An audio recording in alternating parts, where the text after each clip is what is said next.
My name is Parker Welch. I am a fifth-generation farmer, originally from the Eastern Shore of Maryland.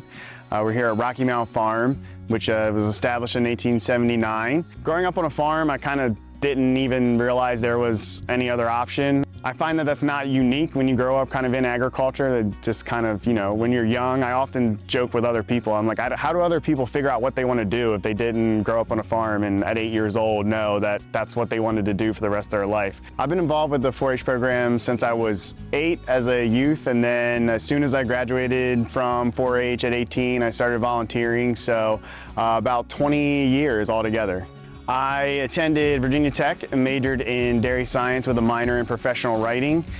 And I've also been very fortunate to take part of the Lead Maryland program, which is a 2-year leadership development program with the University of Maryland Extension to help surface leaders in natural resources in rural Maryland. Currently, I'm the Director of Organization for Maryland Farm Bureau, so I manage our 3 regional field managers, our Director of Member Services, and also coordinate our 2 leadership development programs, the Women's Leadership Committee and Young Farmers Committee. So the organization department as a whole is anything member-facing, so membership recruitment, retention, and engagement. And so our department and my team, we handle the programming and curriculum around engaging our members in Maryland Farm Bureau.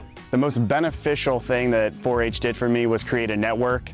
A lot of people I work with today, I'm very fortunate, I either knew from 4-H, or we have a mutual connection through 4-H, or we just both have that in common, so it's easy to make that connection and develop and maintain a relationship. So that network across the state has really benefited me throughout my career.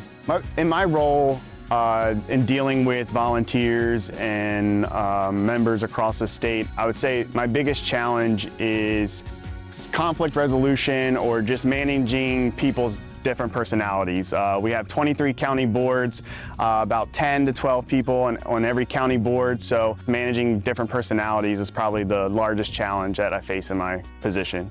Helping our members succeed would be the greatest joy, whether it's a young farmer who's participating in a competitive event, or a farmer who wants to come to Annapolis and help testify for or against a bill that's going to impact their operation.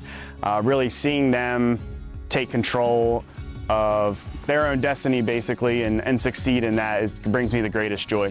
My biggest tip for anyone, I would guess I would say anywhere looking for a career in agriculture, is to really be realistic about what opportunities exist and where you want to reside. If those match up, then great, but sometimes the opportunities that you want aren't necessarily there when you're ready to enter into your career, so you might have to look at opportunities in other states or different areas to gain the experience that you want. I would argue that working with farmers and people who clothe us and feed us, I would say it's hard to find a more rewarding career. Maybe not always the easiest, but the work that you do, I think will, you'll never wake up in the morning and not feel like you have a passion or a drive for work. My great-grandmother would always say it wouldn't do us any good to all be the same. And as a youth, I didn't really fully understand the magnitude of those words, but now at 32 years old and working with people from all different geographies, socioeconomic classes, races, ethnicities, I mean, it is very, very true. It wouldn't do us any good to all be the same, and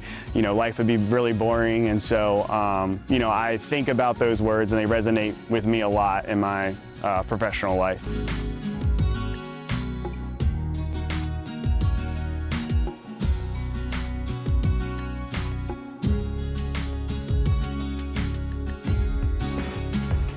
This project was made possible by the University of Maryland College of Agriculture and Natural Resources, the University of Maryland Extension, and from funding by the Upper Shore Regional Council of Maryland.